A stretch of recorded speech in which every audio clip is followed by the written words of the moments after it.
नमस्कार मित्रों। मैं शैमेन कौशिक गुरु कन्या क्लासेस पर आपका हार्दिक स्वागत करता हूं, अभिनंदन करता हूं। आज मैं पुनः आपके सामने एक नया सिद्धांत लेकर आया हूं। जैसा कि हम पूर्व में मनोविज्ञान पढ़ रहे थे, जिसके अंतर्गत हम लोगों ने पावलोव का सिद्धांत, स्किनर का सिद्धांत, वॉटसन का सिद्धांत पढ़ चुके हैं। आज हम उसी श्रृंखला में क्लार्क हल का सिद्धांत को जानेंगे।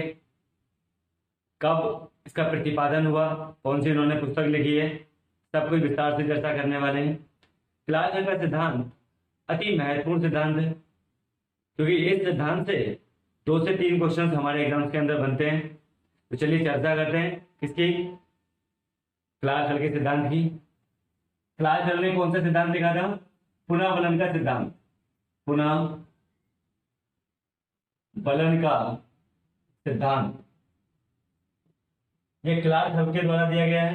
इसके प्रतिपादक कौन है पुनर्वलन के सिद्धांत के? क्लार्क हल।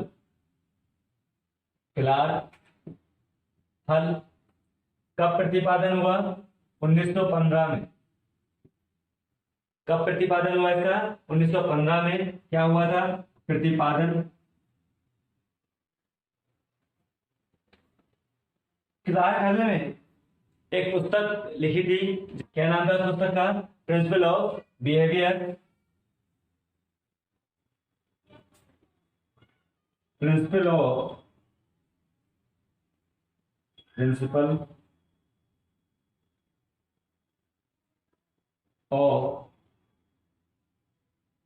बिहेवियर।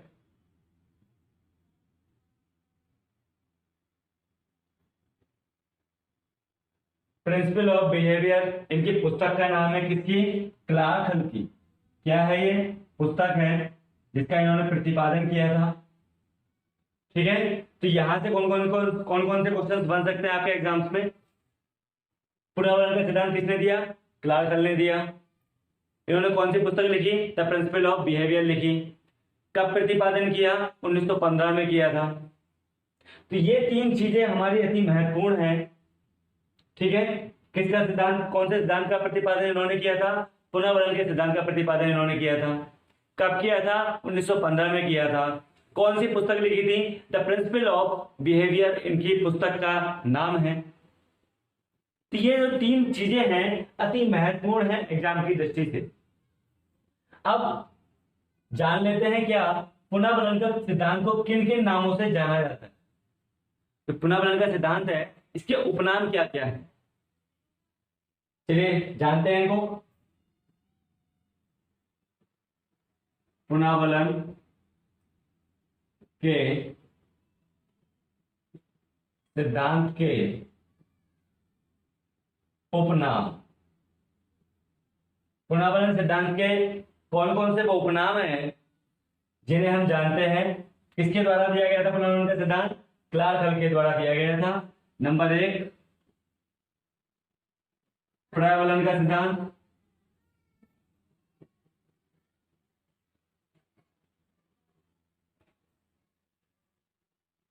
व्यवस्थित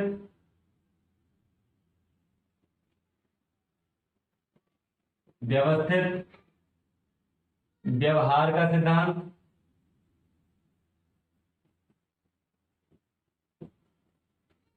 व्यवस्थित व्यवहार का सिद्धांत। नंबर 3 अधिगम का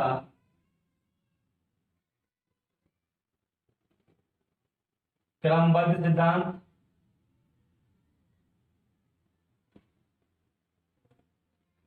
नंबर 4 चालक न्यूनता का सिद्धांत।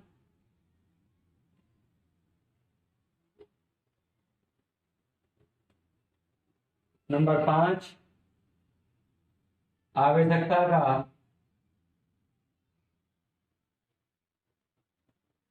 अवतलन सिद्धांत।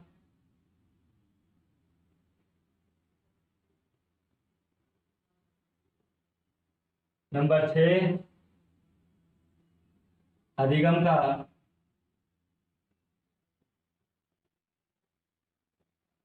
गणना सिद्धांत।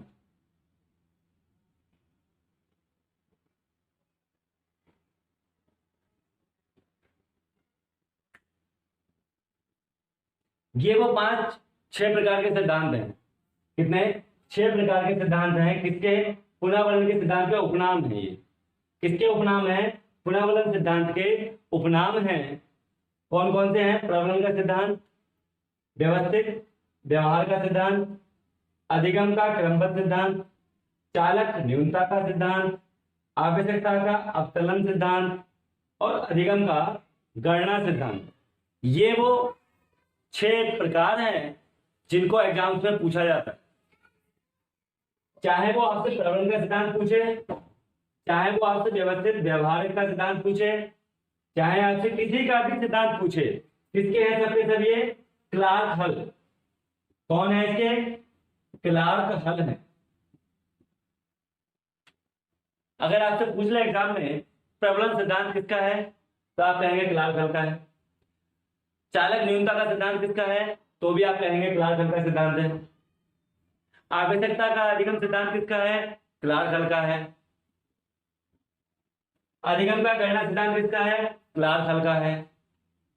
इन्होंने कौन सी पुस्तक लिखी थी? प्रिंसिपल ऑफ बिहेवियर लिखी थी। कब प्रतिपादन किया था? 1915 में प्रतिपादन किया था। आपसे कुछ भी पूछे तो आप क्या कहेंगे? ये कहेंगे। अब बात अगर हम कर लें किस चीज की, ये सिद्धांत किस पर निर्भर करता है, तो ये सिद्धांत 2 नियमों पर निर्भर करता है। कौन कौन से हैं वो 2 नियम? नंबर 1 थॉर्नडाइक का नियम। नंबर 1 थॉर्नडाइक का प्रभाव का जो सिद्धांत था उस पर निर्भर करता है। नंबर 2 पावलाव का पुनरावृत्ति या अनुबंधन का सिद्धांत। हम लिख सकते हैं क्या? पुनर्वलन का सिद्धांत।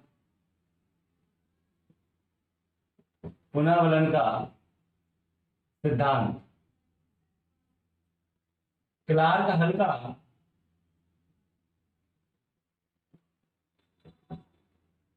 यह सिद्धांत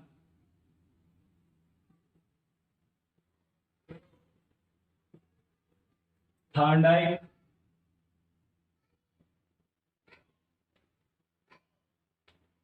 तथा पावलाव के सिद्धांत पर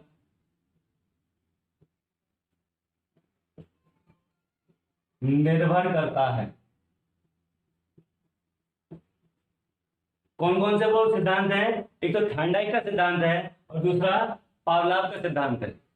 अब अगर हम बात करें क्या कि थॉर्नडाइक का कौन सा वो सिद्धांत है जिस पर पुनर्वलन का सिद्धांत निर्भर है, लिख लेते हैं इसको भी।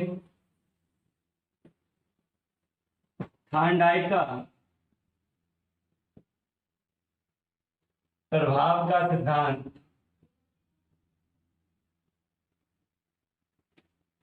तथा पावलाव का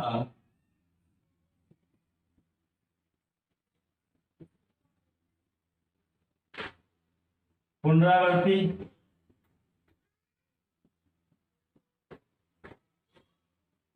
तथा पुनरावृत्ति या अनुबंधन का सिद्धांत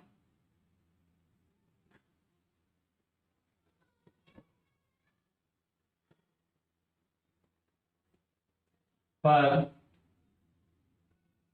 अनुबंधन का सिद्धांत पर निर्भर करता है। कौन सा सिद्धांत निर्भर करता है? पुनर्वलन का सिद्धांत। थॉर्नडाइक का कौन सा सिद्धांत है? प्रभाव का। थॉर्नडाइक का कौन सा है? प्रभाव का। और पावलाव का कौन सा है? पुनरावृत्ति या फिर अनुबंधन। या तो पुनरावृत्ति या फिर अनुबंधन के सिद्धांत पर यह निर्भर करता है। किस प्रकार से निर्भर करता है आइए समझते हैं कुछ एग्जांपल्स के माध्यम से। क्लार्क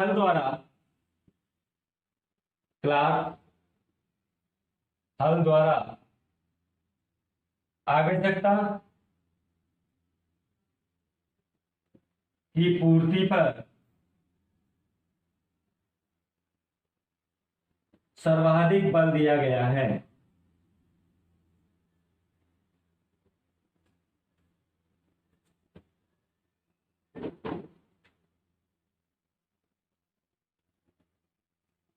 क्लार्क हल द्वारा आवश्यकता की पूर्ति पर सर्वाधिक बल दिया गया। ठीक है, जो आवश्यकता हमारी होती है उसको कैसे पूरा किया जाए, किसने बल दिया है उस पर? क्लार्क हल ने बल दिया। क्लार्क हल कहते हैं, क्लार्क हल ने कहा है कि मनुष्य अपनी आवश्यकताओं की पूर्ति हेतु उस कार्य को आसानी पूर्वक सीख लेता है या उस काम को जल्दी से सीख जाता है जिस कार्य से उसकी आवश्यकताओं की पूर्ति हो रही है। जिस कार्य से क्या हो रहा है? उसकी आवश्यकता की पूर्ति होती है। जैसे मनुष्य ने साइकिल चलाना सीखा, तो मनुष्य ने जब साइकिल चलाना सीखा तो साइकिल से क्या हो रहा है? उसकी आवश्यकता की पूर्ति हो रही है।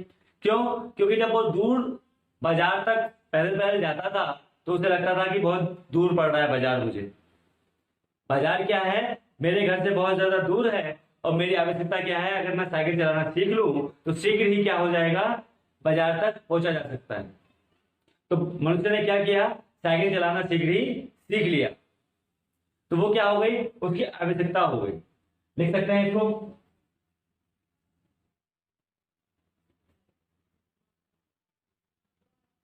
क्लार्क हल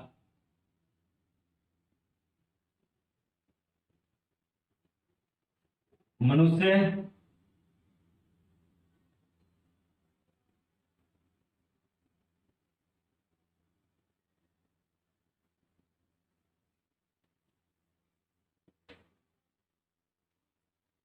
अपनी आवश्यकता की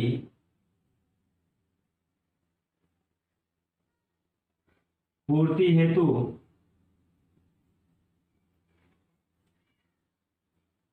अनुक्रिया को करता है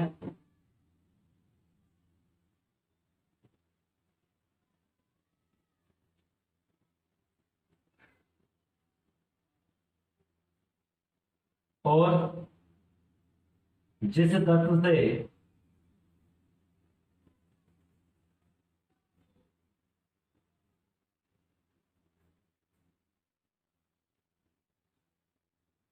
व्यक्ति की आवश्यकता की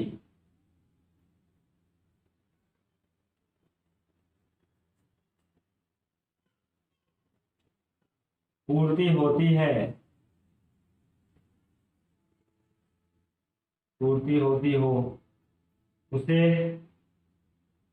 वह शीघ्र ही सीख जाता है।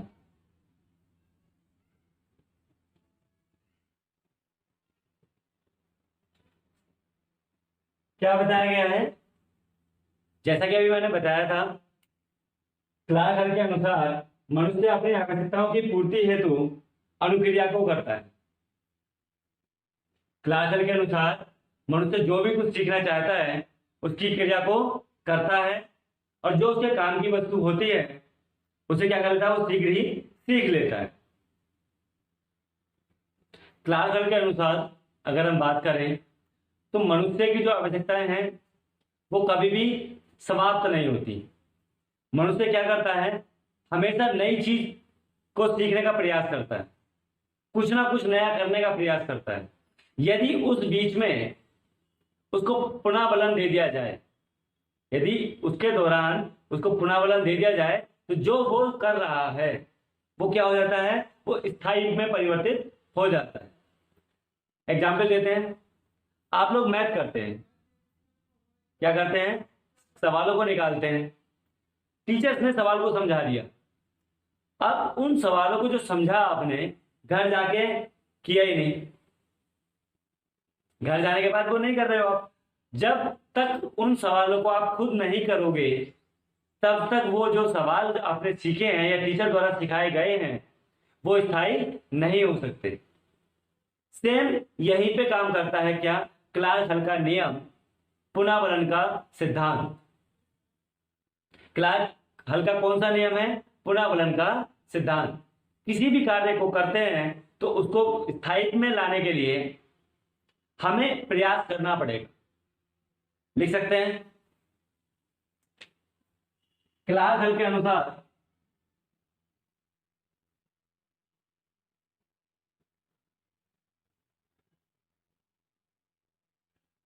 मनुष्य की आवश्यकताएं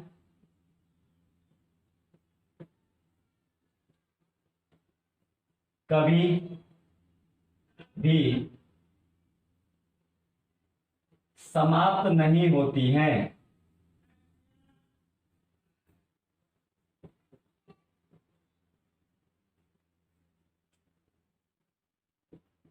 ठीक उसी प्रकार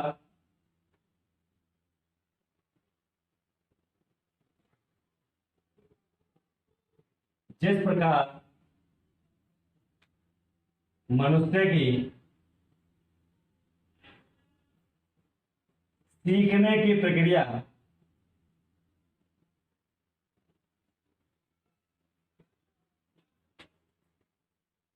कभी भी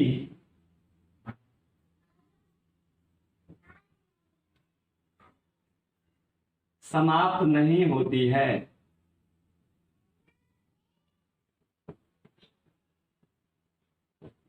और व्यक्ति आवश्यकता हेतु निरंतर उसे सीखता रहता है।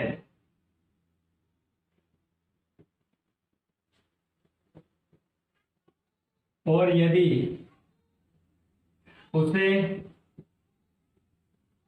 सीखने के दौरान ही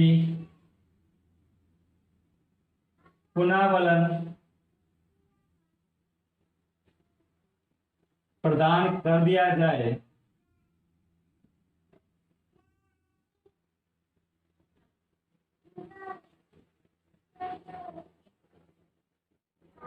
तो उसके सीखने की प्रक्रिया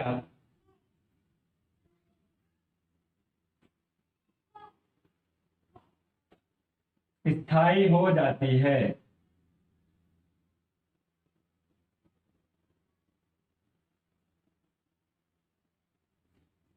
उदाहरण जैसे लिख लीजिए, जैसे गणित के सवालों का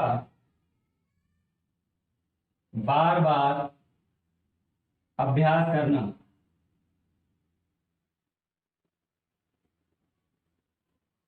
ठीक है, गणित के सवालों का बार बार अभ्यास करना, इसका उदाहरण स्किनर ने इस सिद्धांत का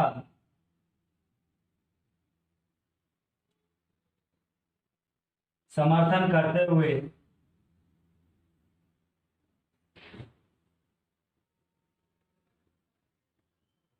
लिखा कि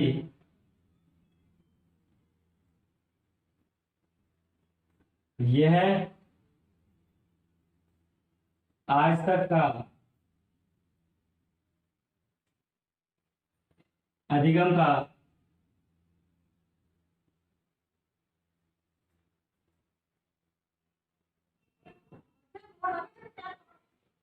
सर्वश्रेष्ठ सिद्धांत है।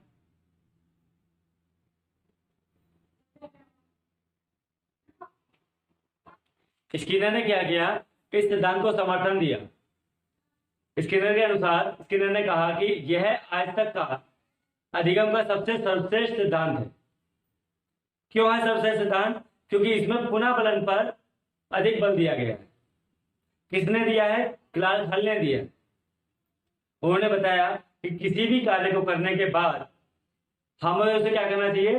पुनर्वलन करते रहना चाहिए, बार बार अभ्यास करते रहना चाहिए, पुनरावृत्ति करते रहना चाहिए। क्लार्क हल ने अपने सिद्धांत में 17 उप सिद्धांत और 13 प्रमेयों का उल्लेख किया है। क्लार्क हल ने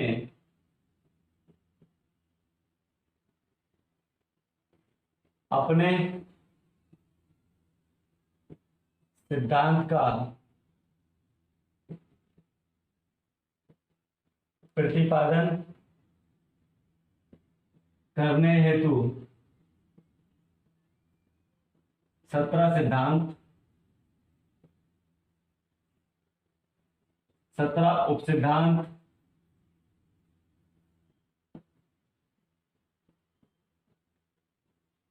तथा 13 प्रमेयों का उल्लेख किया है।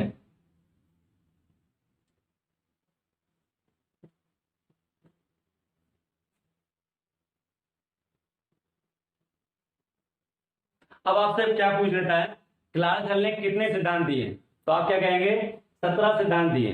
कितने उपसिद्धांत हैं, 17 ही उपसिद्धांत हैं। कितने प्रमेय हैं, 13 उपप्रमेय हैं। अब जानते हैं क्या, क्लार्क हल के अनुसार आवश्यकता की पूर्ति हेतु किस प्रकार से पुनर्वलन होता है, उसका एक चार्ट के माध्यम से समझ लेते हैं किस तरीके से वो कार्य करता है। क्लार्क हल के अनुसार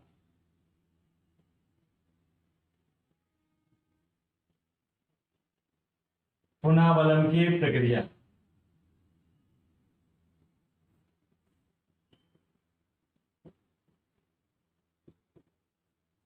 क्लार्क हल के अनुसार पुनर्वलन की प्रक्रिया, सबसे पहले क्या आता है इसमें, आवश्यकता की पूर्ति।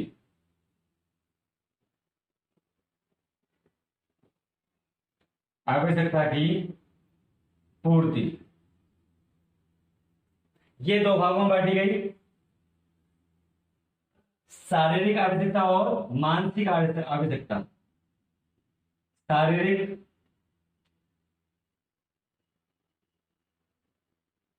आवश्यकता और यहां पे मानसिक आवश्यकता।